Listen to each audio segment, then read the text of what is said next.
The Bronze Bastion is a loyalist, non-codex compliant 8th founding successor chapter of the vaunted Ultramarines.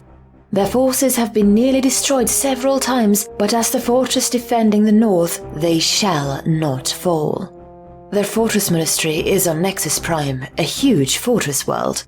It is a wasteland from constant battles with the Death God Traitor Legion and the Necrons.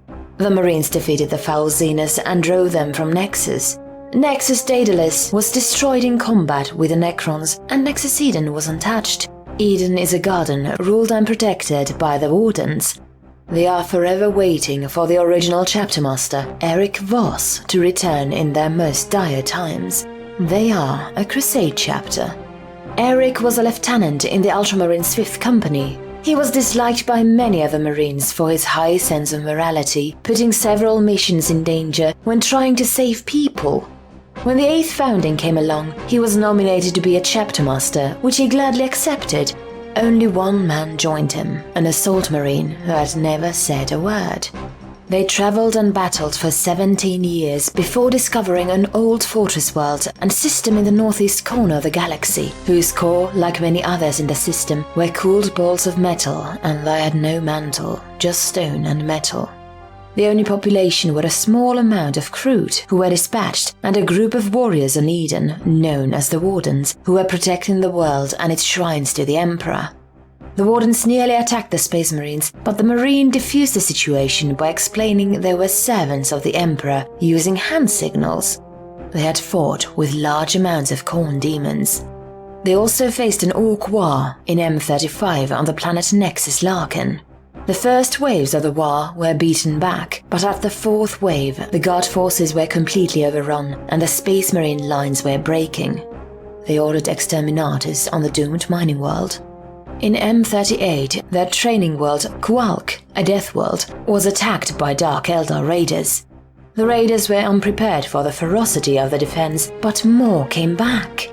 Still, the warriors of the Bronze Bastion beat them back. In M40, first contact with Hive Fleet Leviathan was confirmed. The Foul Zenus were beaten back.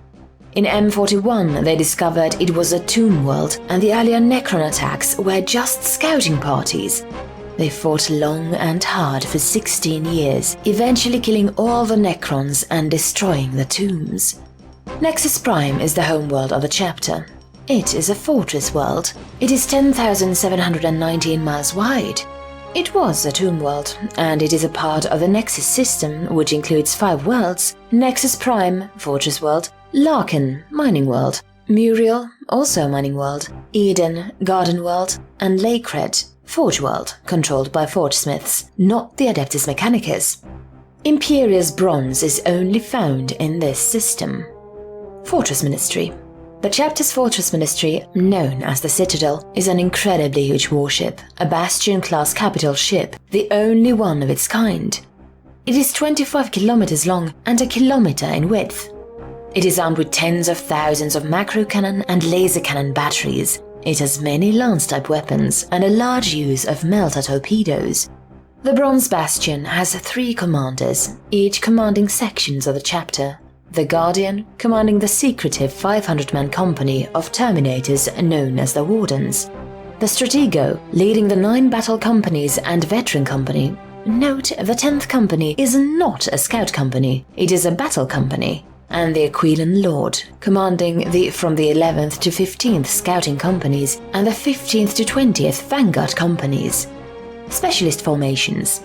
The Wardens. Mysterious Terminator armor-clad warriors whose primary job was defending Nexus Eden, who have an ancient war with Nurgle and his forces. After training and battling along with their starting company on their 100th birthday, the Astartes are seconded to the Death Watch. After serving 100 years in the Long Watch, or proving that they learned 100 years of knowledge in a shorter time, they are finally allowed to wear the Imperius Bronze suits of Cataphracti and Tartarus suits of Terminator armor. Phoenix Warriors. A biker unit containing the entire 3rd and 12th companies. The Argonauts.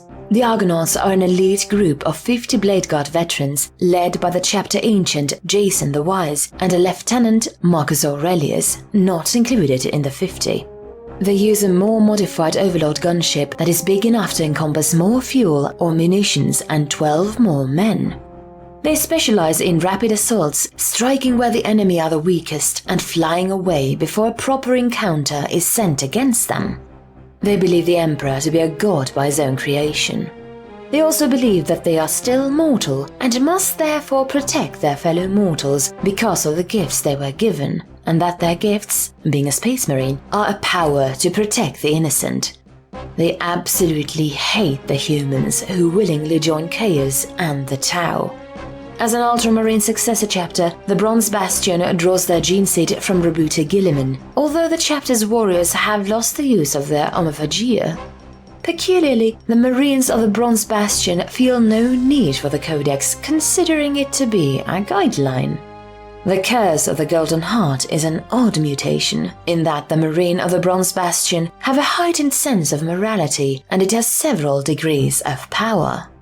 Stage 1. In Stage 1, the Marines have a sense of morality and try to help people. Stage 2. In Stage 2, the Marines will go into harm's way to save people. Stage 3.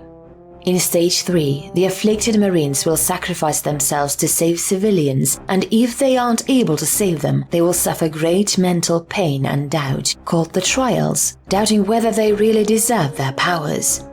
The Marines also gain another power, the Will, a boost to their mental strength when they are trying to help someone and it is nigh impossible. If a librarian suffers the Trials, he is more likely to cause perils, and if he is empowered with the Will, his powers are increased dramatically, which makes apothecaries to believe that it has to do with the warp.